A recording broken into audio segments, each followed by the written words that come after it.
Hi welcome to PSR studies. ఈరోజు Adikavi Nannaya university first year second semester స్టూడెంట్స్కి business writing question paper pattern ఏ విధంగా ఉంటుందనేది చూద్దాం. ఇది ఓన్లీ మోడల్ క్వశ్చన్ పేపర్ అండి, not real question paper. So మీ క్వశ్చన్ పేపర్ ప్యాటర్న్ ఏ విధంగా ఉంటుంది ఒక అవగాహన కోసం మీ యొక్క యూనివర్సిటీ వాళ్ళు రిలీజ్ చేసిన model question paper. So video చూస్తున్నారు బట్ లైక్ చేయట్లేదండి, ప్లీజ్ అండి వీడియోని లైక్ చేయండి, ఛానల్ని సబ్స్క్రైబ్ చేసుకోండి.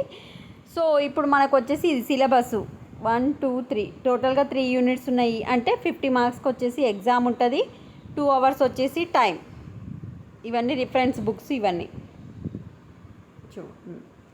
50 మార్క్స్కి exam, 2 hours time. First section ఏలో మొత్తం 6 క్వశ్చన్స్ ఇస్తారు. ఏ ఆర్ బి, పైన క్వశ్చన్ ఆర్ కింది క్వశ్చన్ అటెండ్ చేయాలి.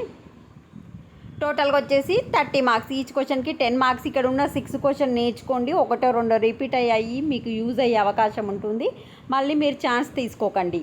నెక్స్ట్ సెక్షన్ బిలో వచ్చేసి ఎనీ 4 క్వశ్చన్స్ అటెండ్ చేయాలి.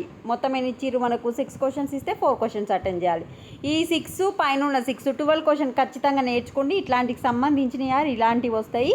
రేపు మళ్ళీ మీరు ఎగ్జామ్ రాసినాక నా క్వశ్చన్ పేపర్ మీకు యూజ్ అయ్యిందా లేదా కామెంట్ సెక్షన్లో కామెంట్ చేయండి. మళ్ళీ రేపు మీకు ఏం ఎగ్జామో చెప్తే ఆ ఎగ్జామ్ది అప్లోడ్ చేయడానికి ట్రై చేస్తాను. వీడియో చూస్తున్నారు బట్ లైక్ చేయట్లేదండి. ఒక 100 వ్యూస్ 200 వ్యూస్ వస్తే వీడియో పెట్టి వేస్ట్ అనమాట. అందుకే నేను ఎక్కువగా డిగ్రీ వీడియోస్ అనేది పెట్టట్లేదు. వీడియోని లైక్ చేయండి. Thanks for watching.